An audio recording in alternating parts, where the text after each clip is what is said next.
In the churning blue waters far from shore, something extraordinary happened. A high-speed drug-smuggling go-fast boat carrying tens of millions in contraband was being hunted from the sky. Surveillance operators watched as smugglers stayed invisible on the waters and tore through the Pacific, until technology, tactics, and sheer persistence caught up with them. This isn't just another cartel bust. It shows how America is shifting the gears in its war at sea. How far will they go? And is the U.S. starting a new maritime battle? When the U.S. military first picked up radar signatures in the Eastern Pacific, nobody on the go-fast knew they were already being tracked. The boat was moving at a blistering 50 knots, and it stood out like a sore thumb in a sea where fishing vessels crawl at 10 to 12 knots. It had no automatic identification system transponder, but it zigzagged off typical shipping lanes and moved too fast to be mistaken for anything benign.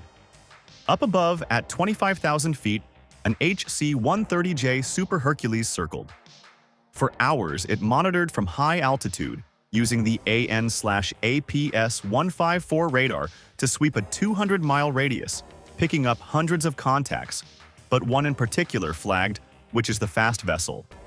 Later, an electro-optical camera called Star Sapphire 380 HDC stabilized and zoomed, confirming what the radar had suggested. There were multiple onboard motors, blue tarps covering cargo, and a crew moving on deck. All of these showed that this was no fishing trip.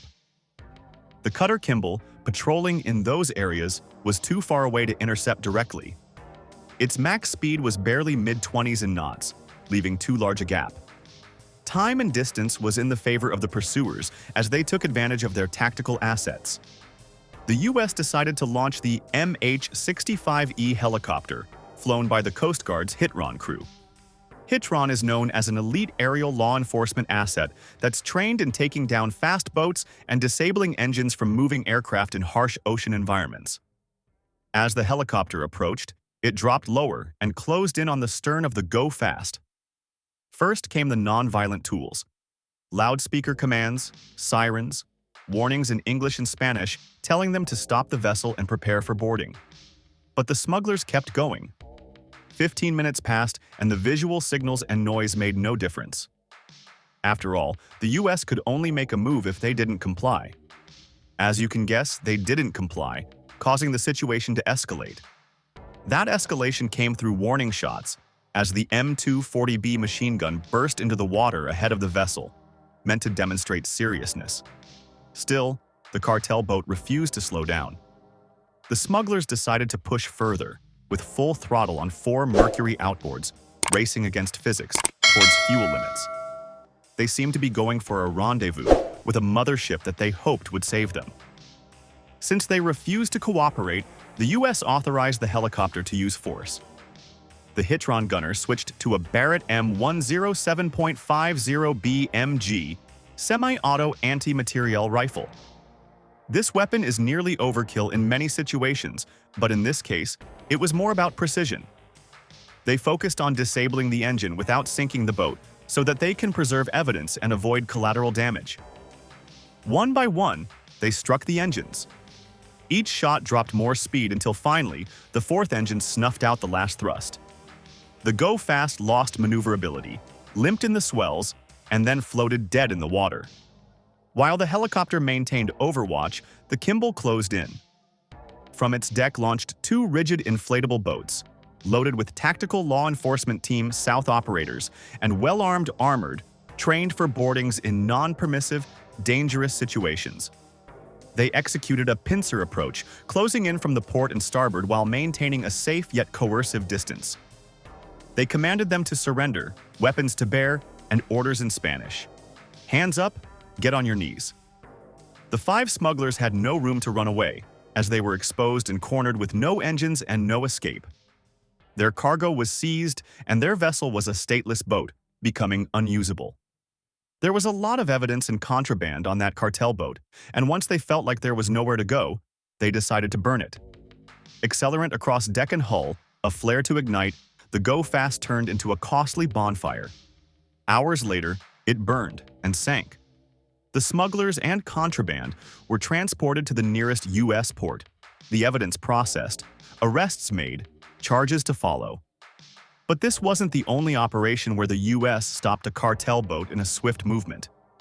In this month alone, the U.S. has had other operations where they stopped cartel boats, starting with the mission on September 2nd. On September 2nd, 2025, President Donald Trump announced that U.S. military forces struck a speedboat allegedly engaged in drug smuggling off the coast of Venezuela, killing 11 people. According to the government, the boat was being operated by members of the Venezuelan gang Tren de Aragua, designated earlier in the year by the U.S. as a foreign terrorist organization. The U.S. claimed that the vessel was carrying illegal narcotics bound for the United States. The U.S. released a video showing the speedboat exploding. Venezuelan officials, of course, had condemned the attack, challenging the legality, evidence, and authenticity of the videos. Some said that the video might have been manipulated, but locals from the area of departure actually said that they saw the boat, so this seems to confirm what the U.S. had said. Just under 2 weeks later, on September 15th, the U.S. carried out another strike, stopping a cartel boat. This time, Trump announced that 3 individuals were killed when the military struck another alleged drug vessel. The second strike also drew a lot of objections. Critics raised a lot of questions about the process that the U.S. followed, especially the civilian risk, and the fact that they were interfering in another country's sovereignty. Even Venezuelan officials said that the action was a violation of international law and an undeclared act of war. With these 2 strikes and the U.S. stopping cartel boats in international waters, it seems like the country is sending a signal. They are saying that they won't only watch and arrest cartel members on international waters, but will also use lethal force, like with the MH-65E helicopter, which shot the cartel boat in the Eastern Pacific. Beyond these strikes, there's a common factor, which is that the U.S. Coast Guard has been targeting cartel boats. They're using all the lethal firepower, along with scale, coordination, and success. In August 2025, just a month before this happened, the Coast Guard cutter Hamilton made history. In a massive multi-operation effort, which included 19 separate interdictions over weeks in the Eastern Pacific and Caribbean, Hamilton found 76,140 pounds of illegal narcotics at Florida. Of this total, about 61,740 pounds alone were cocaine, while the rest were marijuana. In fact, the total street value was estimated at $473 million. It was the largest single offload in Coast Guard history. Commanders are saying that this seizure prevented an estimated 23 million lethal doses from reaching the U.S. This metric reveals how many operations don't make the headlines, but their effects ripple through markets, supply chains, criminal organizations, and public health. The U.S. Coast Guard seems to be targeting cartel boats more and more with their intelligence, patrols, interdiction, boarding, and seizures. They are more frequent and more visible in coastal regions and contribute to U.S. counter-narcotics goals. But this isn't the first time the U.S. has been fighting against cartel boats. These are usually go-fast speedboats, semi-submersibles, and motherships. Over the years, there have been many incidents where cartel vessels approached U.S. waters, running under cover of darkness or remote maritime zones to avoid being detected. Historically, the U.S. interdiction policy was more focused on intercepting the cartel boats on high seas and in international waters. But these boats have been coming closer to territorial waters, and that has affected the jurisdiction. There's a lot of space in the sea, and smugglers are finding new ways to adapt. They're now using false bottoms, multiple relay vessels, and sometimes they drop cargo at sea or burn the fuel reserves quickly. In fact, the operation we explored earlier in this video, where the U.S. stopped a cartel boat on the Eastern Pacific, shows how the U.S. forces are trying to raise the bar and reduce the space in which smugglers think are safe. The U.S. is now using long-range surveillance radars, optical sensors, intelligence sharing, satellites, and fast aerial assets to cover many areas of the sea and prevent cartel boats. Cartel vessels also come with their own legal challenges. Are they flagged or stateless? When does the U.S. have the authority to use force against them?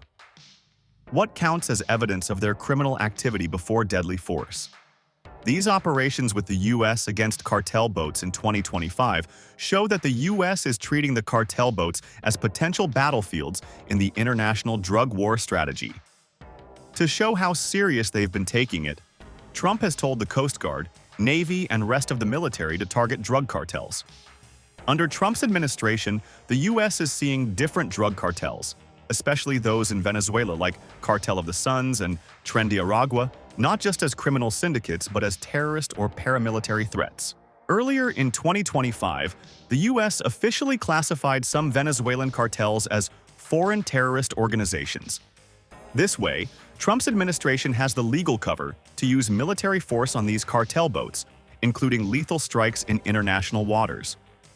Now, the world is seeing a buildup of naval forces in the southern Caribbean, including deployment of warships, surveillance aircraft, and increased coordination among the U.S. agencies. All of these demonstrate that the U.S. is focusing more on drug smuggling. It's now being treated as a security threat on par with other cross-border international threats. But this shift is important and necessary. After all, the U.S. has devastating stories of fentanyl deaths, drug overdoses, corruption, and cartels encroaching. In the end, what does all this tell us when the U.S. shoots engines out at sea? From the record-setting offloads on the Eastern Pacific to the controversial strikes in September, it's clear that the U.S. is pushing the cartel war outward and is not afraid to use force. Will the U.S. continue with this constant war against cartels, or is this the end of their shadow war? Let's know your thoughts in the comments. Thanks for watching. Be sure to like and subscribe to stay up to date on global military events.